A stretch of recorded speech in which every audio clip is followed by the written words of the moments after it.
ये 140 करोड़ भारतीयों की आकांक्षाओं का बजट है।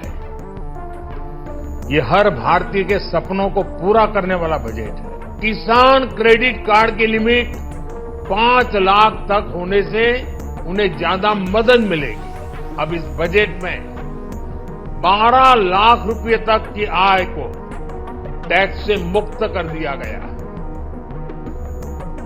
सभी आय वर्ग के लोगों के लिए टैक्स में भी कमी की गई है। देश के एससी, एसटी और महिला जो नए उद्यमी बनना चाहते हैं उनको 2 करोड़ रुपए तक के लोन की योजना भी लाई गई है। भारत की विकास यात्रा का एक महत्वपूर्ण पड़ाव है।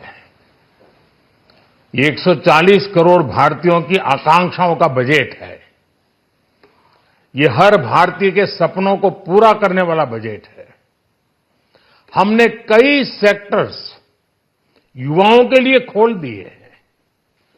सामान्य नागरिक विकसित भारत के मिशन को ड्राइव करने वाला है। ये बजट एक फोर्स मल्टीप्लायर है। ये बजट सेविंग्स को बढ़ाएगा, इन्वेस्टमेंट को बढ़ाएगा,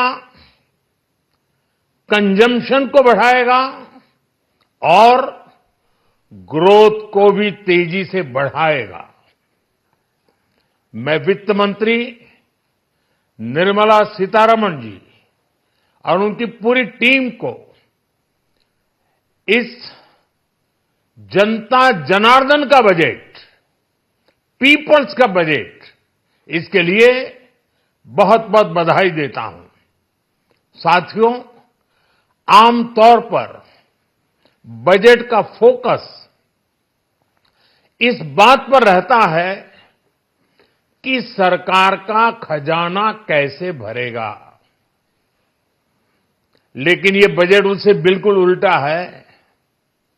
लेकिन ये बजट देश के नागरिकों की जेब कैसे भरेगी, देश के नागरिकों की बचत कैसे बढ़ेगी और देश के नागरिक विकास के भागीदार कैसे बनेंगे, ये बजट इसकी एक बहुत मजबूत नींव रखता है।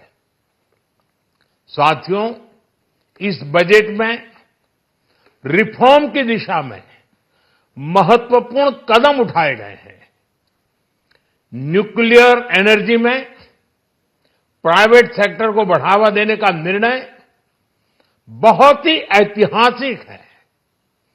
ये आने वाले समय में सिविल न्यूक्लियर एनर्जी का बड़ा योगदान देश के विकास में सुनिश्चित करेगा।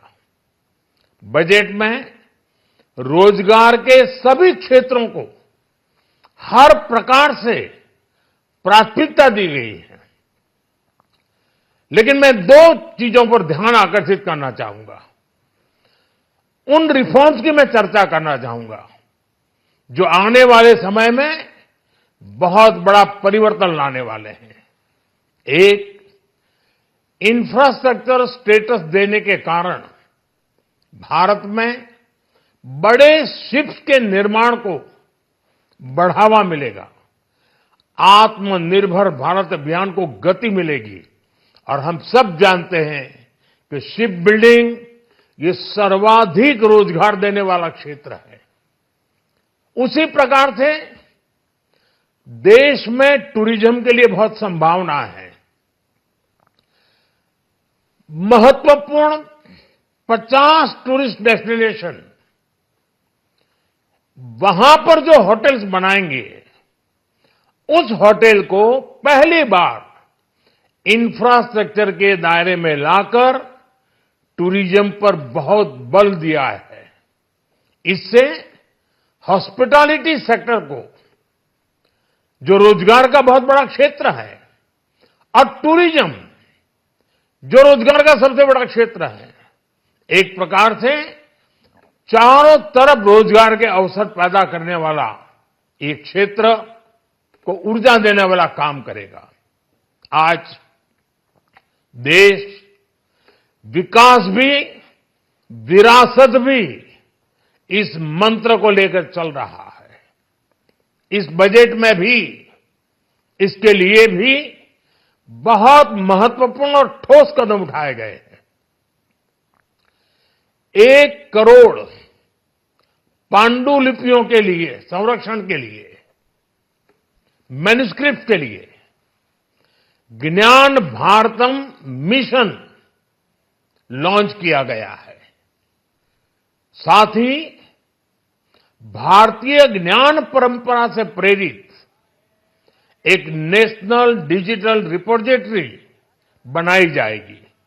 यानी टेक्नोलॉजी का भरपूर उपयोग किया जाएगा और हमारा जो परंपरागत ज्ञान है उसमें से अमृत निचोड़ने का भी काम होगा।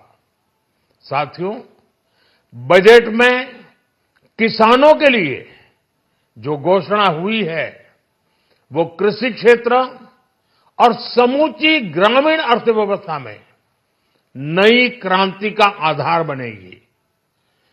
पीएम धन धान्य कृषि योजना के तहत 100 जिलों में सिंचाई और इंफ्रास्ट्रक्चर का डेवलपमेंट होगा।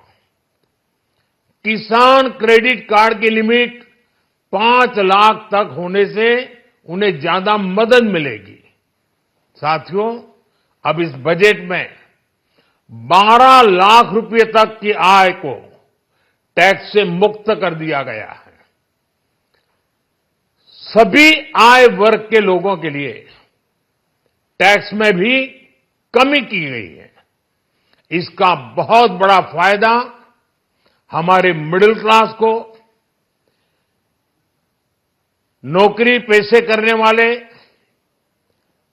जिनकी आय बंधी हुई है ऐसे लोगों को, मिडिल क्लास को इससे बहुत बड़ा लाभ होने वाला है। उसी प्रकार से जो नए नए प्रोफेशन में आए हैं, जिनको नए नए जॉब मिले हैं, इनकम टैक्स की ये मुक्ति उनके लिए एक बहुत बड़ा अवसर बन जाएगी।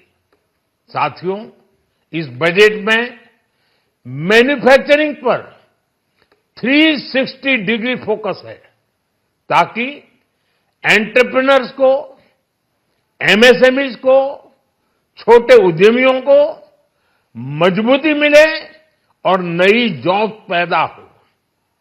नेशनल मैन्युफैक्चरिंग मिशन से लेकर clean tech, leather, footwear, toy industry जैसे अनेक सेक्टर्स को विशेष समर्थन दिया गया है।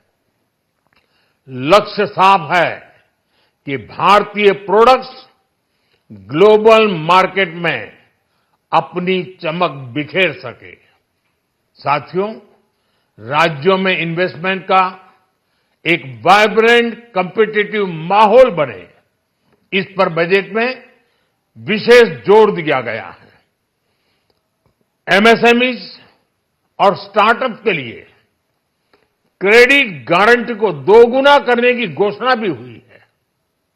देश के एससी, एसटी और महिला जो नए उद्यमी बनना चाहते हैं उनको 2 करोड़ रुपए तक के लोन की योजना भी लाई गई है और वो भी बिना गारंटी।